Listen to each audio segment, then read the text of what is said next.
સિંગવડ મામલતદાર કચેરી ખાતે ઘણા સમયથી આધાર કાર્ડ સેન્ટર બંધ છે, જેનો વિરોધ કોંગ્રેસ દ્વારા કરવામાં આવ્યો છે। કોંગ્રેસ દ્વારા આ મામલે મામલતદારને આવેદનપત્ર આપીને આગામી દિવસોમાં ધરણા પ્રદર્શન કરવાની ચીમકી ઉચ્ચારવામાં આવી છે। સિંગવડ તાલુકો એ દાહોદ જિલ્લાના રાજકારણ માટેનું એપી સેન્ટર ગણાય છે। સાંસદ, ધારાસભ્ય, પૂર્વ મંત્રી, પૂર્વ કેન્દ્રીય મંત્રી છે, તે છતાંય અહીં જનતાના પ્રશ્નોનું નિરાકરણ લાવવામાં કોઈને રસ ન હોય તેવું લાગી રહ્યું છે। ઘણા સમયથી તાલુકાના લોકો આધાર કાર્ડ સેન્ટર શરૂ થાય તેની માંગ કરી રહ્યા છે। લાંબી કતારો આધાર કાર્ડ સેન્ટર પર જોવા મળે છે અને તેવામાં મામલતદાર કચેરી ખાતેનું જે આધાર કાર્ડ સેન્ટર છે તે બંધ હાલતમાં છે। તેને 5 દિવસમાં શરૂ કરી દેવામાં આવે તે માટેનું આવેદનપત્ર કોંગ્રેસ દ્વારા આપવામાં આવ્યું છે।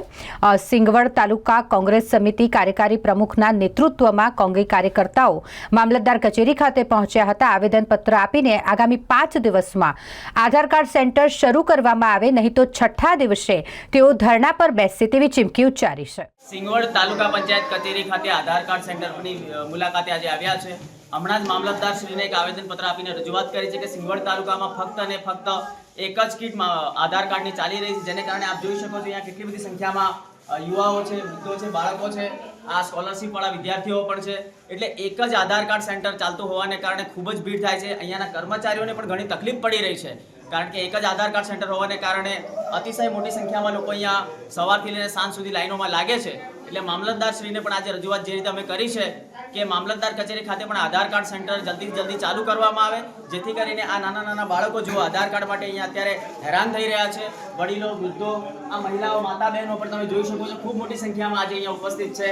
તો જલ્દીથી સત્વરે મામલતદાર કચેરી ખાતે આધાર કાર્ડ સેન્ટર જલ્દી ચાલુ કરવામાં આવે, જેથી કરીને આ કર્મચારીઓને પણ જે વધારાનું ભારણ પડી રહ્યું છે એ પણ ઓછું થાય અને આ સિંગવડ તાલુકાની જે જનતા છે એ જનતા એક 2 દિવસ, અઠવાડિયા સુધી જે ધક્કા ખાય છે એમને આ ધક્કા ન ખાવા પડે અને એક જ દિવસની અંદર એમનું આ આધાર કાર્ડનું કામ પૂર્ણ થાય। બેંક ખાતામાં પણ આધાર કાર્ડ જરૂરિયાત છે, રેશન કાર્ડની અંદર પણ લિંક કરવા માટે આધાર કાર્ડ જરૂરિયાત છે।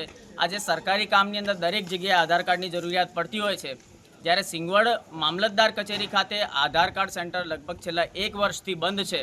તો આજે સિંગવડ તાલુકા કોંગ્રેસ સમિતિના કાર્યકારી અધ્યક્ષ રમસુભાઈ અટીલાના નેતૃત્વમાં મામલતદારશ્રીને એક રજૂઆત કરી છે। અમે આવેદનપત્ર આપીને રજૂઆત કરી છે કે ભાઈ સત્વરે તાત્કાલિક ધોરણે મામલતદાર ઓફિસ ખાતે આધાર કાર્ડ સેન્ટર ચાલુ કરો। જો 5 દિવસની અંદર સિંગવડ મામલતદાર કચેરી ખાતે આધાર કાર્ડ સેન્ટર ચાલુ કરવામાં નહીં આવે તો 6ઠા દિવસથી અમે લોકો સિંગવડ તાલુકા કોંગ્રેસ સમિતિ દ્વારા મામલતદાર કચેરીના પ્રાંગણની અંદર ભૂખ હડતાલ પર બેસીશું અને તાત્કાલિક ધોરણે એને ચાલુ કરો એવી રજૂઆત કરી છે। સાહેબશ્રીએ અમને બાંયધરી આપી કે જલ્દીથી જલ્દી બીજી કીટ મામલતદાર કચેરી ખાતે ચાલુ કરવામાં આવશે। સર, આપનું નામ? જય સંગાડા।